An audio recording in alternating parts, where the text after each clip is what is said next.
Welcome back friends, welcome back to the channel exam booster. Exam booster channel में आपका स्वागत है। हमारे चैनल पर यूपी SSSC पेट 2021 को लेके क्लासेस चल रहे थे, जिसमें इंग्लिश प्रेम सर के द्वारा पढ़ाया जा रहा था।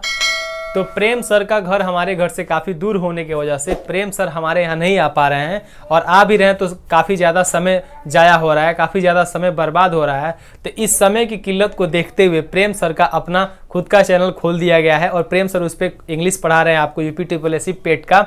और आपको यदि इंग्लिश देखना है तो मैं उनके चैनल का मैं नाम बता देता हूँ, चूँकि अभी लिंक मैं अभी नीचे नहीं दे सकता, नेक्स्ट वाले वीडियो में आपको प्रोवाइड करा दूंगा। लेकिन यहाँ पे मैं आपको चैनल का नाम बता देता हूँ, स्टैंडर्ड इंग्लिश क्लासेस बाय प्रेम sir. Standard English classes bye प्रेम सर। आप उनके चैनल पे जाके एकेडमिक इंग्लिश और साथ साथ यूपी SSSC पेट के जितने भी सिलेबस है आपको वहाँ पे कवर करा दिए जाएंगे फ्रेंड्स। वहाँ पे जाके आप आसानी से हर चीज़ को देख सकते हैं। फ्रेंड, उम्मीद करते हैं आप अच्छे होंगे, मस्त होंगे, सही होंगे। आइए आज बात करते हैं एक नए टॉपिक, एक नए ज्वलंत इशू के बारे में, जिससे हम आपको अवगत कराते हैं। क्या है आप जानते होंगे, ऑलरेडी देख चुके होंगे, टाइटल भी देख चुके होंगे, थंबनेल भी पढ़ चुके होंगे। लोकतंत्र क्या है?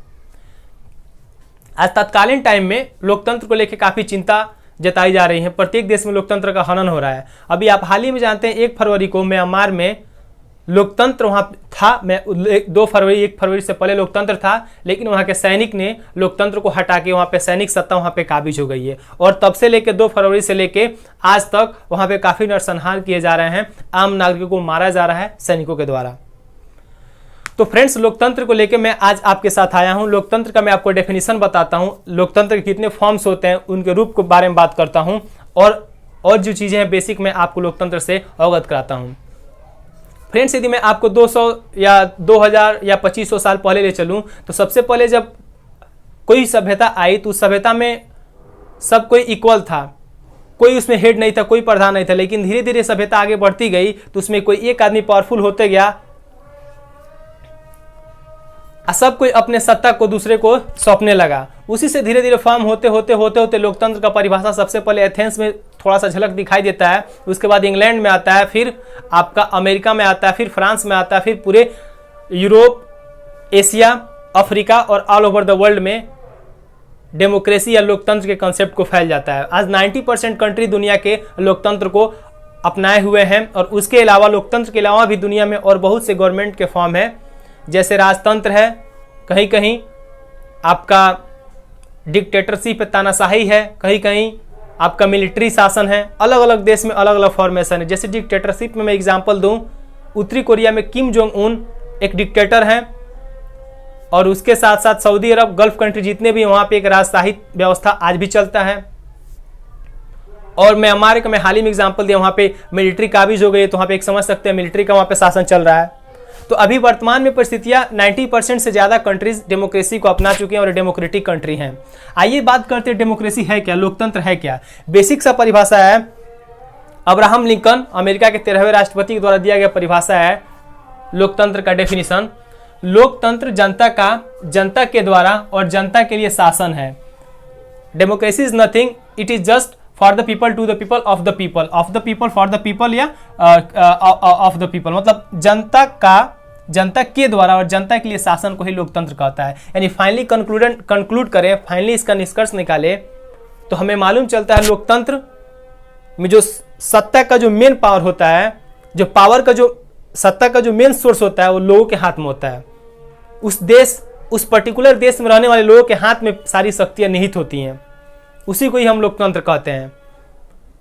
और लोकतंत्र से पहले जहां पे राजतंत्र था, तानाशाही व्यवस्था थी, मिलिट्री शासन थी, वहां पे लोगों की बातों को नहीं माना जाता था, लोग को कोई राइट्स नहीं दिए गए थे, लोग को फ्रीली जीने का अधिकार नहीं था, लोग के अपने अकॉर्डिंग ऑक्यूपेशन करने का कोई राइट्स नहीं थे। लेकिन लोकतंत्र एक ऐसा सिस्टम है, एक ऐसा गवर्नमेंट का फॉर्म है जिसमें गवर्नमेंट लोगों की बातों को मानती है, लोग के अकॉर्डिंग रूल करती है, लोग के अकॉर्डिंग हर चीज़ करती है, अपने पर्टिकुलर कंट्री में रहने वाले सिटीजन के अकॉर्डिंग हर चीज़ करती है, वही होता है लोकतंत्र। तो आइए देखते हैं, लोकतंत्र का भी 2 भाग में डिवाइड किया गया है। एक होता है डायरेक्ट डेमोक्रेसी, एक होता है डायरेक्ट डेमोक्रेसी, एक होता है इनडायरेक्ट डेमोक्रेसी। आप डायरेक्ट डेमोक्रेसी, इनडायरेक्ट डेमोक्रेसी का आप सिंपल में भी समझ रहे होंगे। डायरेक्ट डेमोक्रेसी किसे कहते हैं? सॉरी फ्रेंड्स, जब किसी भी देश पे कोई भी गवर्नमेंट यदि शासन कर रही है, लोकतंत्र है, लेकिन उस देश को शासन को चलाने के लिए, उस देश को चलाने के लिए जो नियम कानून बन रहे हैं, उस नियम कानून को बनाने में डायरेक्टली अगर वहाँ की जनता उस नियम कानून को बनाने में पार्टिसिपेट कर रही है तो समझिए वहाँ पे डायरेक्ट डेमोक्रेसी है। जैसे हम लोग इंडिया में रहते हैं तो क्या पार्लियामेंट में कोई बिल बनता है, कोई नियम कानून बनता है, तो क्या भारत के प्रत्येक जनता से पूछा जाता है जो हम ये बिल और ये कानून बनाने वाले हैं, आप इसे एक्सेप्ट करते हैं, आप इसे एग्री करते हैं कि नहीं? ऐसा कोई पूछा जाता है? नहीं पूछा जाता है। मेजॉरिटी के अकॉर्डिंग पास कर दिया जाता है, वो कानून बन जाता है, वो हम पे इम्पोज कर दिया जाता है, हम पे थोप दिया जाता है, लाद दिया जाता है, या हमारे लिए इंप्लीमेंट लागू कर दिया जाता है। तो हमारे यहाँ डायरेक्ट डेमोक्रेसी नहीं है फ्रेंड्स, हमारे यहाँ इनडायरेक्ट डेमोक्रेसी, अभी मैं समझाऊंगा। लेकिन डायरेक्ट डेमोक्रेसी किसे कहते हैं? एक एग्जांपल है स्विट्जरलैंड देश का। इसमें लोग अपनी शक्ति का प्रत्यक्ष इस्तेमाल करते हैं, मतलब जो पीपल वहाँ पर रहेंगे अपने पावर्स का डायरेक्ट वहाँ पे यूटिलाइज करेंगे, डायरेक्ट वो यूटिलाइज करेंगे। स्विट्जरलैंड देश का एग्जाम्पल लेते हैं। वहाँ पे जो गवर्नमेंट फॉर्म होती है, जो गवर्नमेंट बनते हैं, गवर्नमेंट का वहाँ पे खासा इंपॉर्टेंट रोल नहीं होता है। जब भी स्विट्जरलैंड में कोई बिल, कोई लॉ, कोई रूल जब पारित कराना होता है तो वहाँ के जितने भी आबादी, जितना वहाँ का पॉपुलेशन है, उस पॉपुलेशन के प्रत्येक सिटीजन से, प्रत्येक नागरिक से, जो एक मैच्योर नागरिक है, उनसे रिफरेंडम कराया जाता है, जनमत कराया जाता है, जनमत कराया जाता है। जो सर हम ये कानून बनाना चाहते हैं, हम एक ऐसा कानून बनाना चाहते हैं जिससे हम कोरोना को कम से कम अपने देश में फैलने दें, क्या आप इस कानून से कानून को एग्री करते हैं? और प्रत्येक इंसान से ये परमिशन लिया जाता है, प्रत्येक इंसान से परमिट लिया जाता है, और प्रत्येक इंसान कहता है हाँ सर ये कानून सही है, तो ये कानून बन जाता है। चूंकि स्विट्जरलैंड एक छोटा देश है, आबादी भी कम है, तो यहाँ पे पॉसिबल है। लेकिन भारत जैसे बड़े से देश जहाँ पे 130 करोड़ आबादी रहती है, वो भी अलग अलग डाइवर्स मजहब के, अलग अलग मजहब, अलग अलग धर्म, अलग अलग रंग, अलग अलग रूप के, और 32,87,263 किलोमीटर स्क्वायर जिसका एरिया है, वैसे देश में एक एक लोगों से जनमत कराना, अगर 60 से 70 करोड़ अगर लोग मतदाता हैं तो जनमत कराना काफ़ी पॉसिबल नहीं लगता है। तो हमारे देश के लिए तो ये भूल ही जाइए प्रत्यक्ष लोकतंत्र होगा या नहीं होगा। तो प्रत्यक्ष लोकतंत्र किसे कहते हैं? इसमें लोग अपनी शक्ति का प्रत्यक्ष इस्तेमाल करते हैं, डायरेक्ट इस्तेमाल करते हैं, जैसे स्विट्जरलैंड का मैंने एग्जाम्पल दिया। अब बात करते हैं अप्रत्यक्ष लोकतंत्र। इसमें उस देश के लोग अपनी शक्ति का डायरेक्ट इस्तेमाल किए हैं, लेकिन इसमें अप्रत्यक्ष लोकतंत्र में लोग अपनी शक्ति का डायरेक्ट इस्तेमाल नहीं करेंगे, यानी डायरेक्ट हम अपनी पावर का इस्तेमाल नहीं करेंगे। और अप्रत्यक्ष लोकतंत्र को भी दो भागों में डिवाइड किया गया है। एक किया गया संसदीय लोकतंत्र, एक किया गया अध्यात्मक लोकतंत्र। आप संसदीय लोकतंत्र से काफ़ी परिचित होंगे फ्रेंड्स, क्योंकि आप जानते हैं India is a parliamentary government of form. India का जो गवर्नमेंट का जो फॉर्म है वो क्या है? पार्लियामेंट्री है, संसदीय लोकतंत्र है। यहाँ पे संसद है, आप जानते हैं संसद में कौन कौन है? संसद में लोकसभा है, राज्यसभा है और प्रेसिडेंट जी हैं। ये तीनों से मिलकर संसद बना है, और लोकसभा राज्यसभा के ही मेंबर को विधायिका और कार्यपालिका कहा जाता है। विधायिका का काम होता है कानून बनाना, कार्यपालिका का काम होता है कानून को लागू कराना। तो ये हमारे यहाँ संसदीय लोकतंत्र है। चूंकि हमारे देश में 100, 200 साल, 300 साल ब्रिटेन का हुकूमत रहा है, ब्रिटेन हम पे राज किया है, तो इसलिए ब्रिटेन का शासन से हम हुबहू हर चीज़ मिलते जुलते हैं और उसी के दिए गए हर चीज़ पर हम चलते आए हैं। तो इसलिए जब हमारा देश आज़ाद हुआ तो ब्रिटेन का पार्लियामेंट्री फॉर्म को हमने अपनाया। लेकिन अध्यात्मक लोकतंत्र की बात करें, इसमें भी विधायिका होती है, कार्यपालिका होती है, न्यायपालिका होती है, लेकिन ये तीनों अलग अलग होती हैं। लेकिन मैंने प्रीवियस लेक्चर में बता दिया, हमारे यहाँ जो संसद है या जो विधायिका, कार्यपालिका, न्यायपालिका है, न्यायपालिका तो डिफरेंट है, न्यायपालिका तो पृथक है, सेपरेट है, लेकिन विधायिका और कार्यपालिका एक दूसरे से मर्ज हैं, क्योंकि विधायिका भी लोकसभा राज्यसभा के मेंबर हैं और कार्यपालिका भी लोकसभा और राज्यसभा के मेंबर होते हैं। तो हमारे यहाँ विधायिका और कार्यपालिका दोनों आपस में मिलते जुलते हैं, लेकिन अमेरिका में विधायिका साफ अलग है और कार्यपालिका दोनों 100% सेपरेट अलग हैं, दोनों किसी के काम में हस्तक्षेप नहीं कर सकते हैं। हमारे यहाँ विधायिका और कार्यपालिका में हस्तक्षेप हो सकता है, होता भी है। कार्यपालिका हमारे यहाँ भी अलग है, इनके यहाँ भी हमारे यहाँ न्यायपालिका अलग है, इनके यहाँ भी न्यायपालिका अलग है।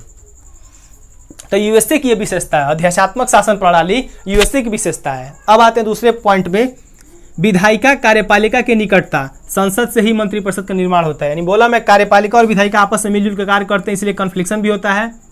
और विधायिका में से ही कार्यपालिका के मंत्रीगण बनते हैं, या यूँ कह लीजिए जो विधायिका होता है इसके जो मेंबर होते हैं, जो मंत्री बनते हैं, कहीं ना कहीं इसके मेंबर 100% होते ही होते हैं। और ये जो शक्तियों का पृथक्करण है इसमें अलग अलग होता है। अमेरिका में जो विधायिका है, कार्यपालिका है, ये दोनों अलग होते हैं। इसके मेंबर अलग, इसके मेंबर अलग।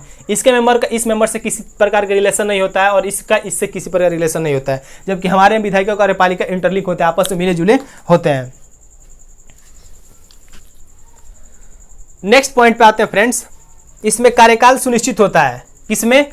हमारे संसदीय लोकतंत्र में कार्यकाल सुनिश्चित नहीं होता है। संसदीय पार्लियामेंट में, संसदीय जो लोकतंत्र है, पार्लियामेंट्री जो डेमोक्रेसी है, यहाँ पे कार्यकाल सुनिश्चित नहीं होता है। आप जानते होंगे अटल बिहारी वाजपेयी जी का काल कभी कभी कुछ दिनों का रहा है, कभी कभी प्रधानमंत्री महीनों रहे हैं, कभी कभी प्रधानमंत्री 1-2 दिन के लिए रहे, 13 दिन के लिए, 14 दिन के लिए रहे हैं और वो हट गए हैं। ऐसा इसलिए होता है क्योंकि हमारे यहाँ जो कार्यकाल डेफिनिट नहीं है, हमारे यहाँ काल सुनिश्चित नहीं है, एकदम 100% फिक्स नहीं है। हाँ, आप जानते हैं 5 साल के लिए कोई पीएम बनता है, लेकिन हाँ 5 साल के बीच में, 5 साल के दौरान यदि कोई पीएम बहुत गंदा काम कर दे रहा है, देश के हित में नहीं है, तो लोकसभा राज्यसभा में हम अविश्वास प्रस्ताव पारित करके उस उस मंत्रिपरिषद को भंग कर देंगे और प्रधानमंत्री को हटा देंगे या फिर दूसरे प्रधानमंत्री को हम चुनेंगे।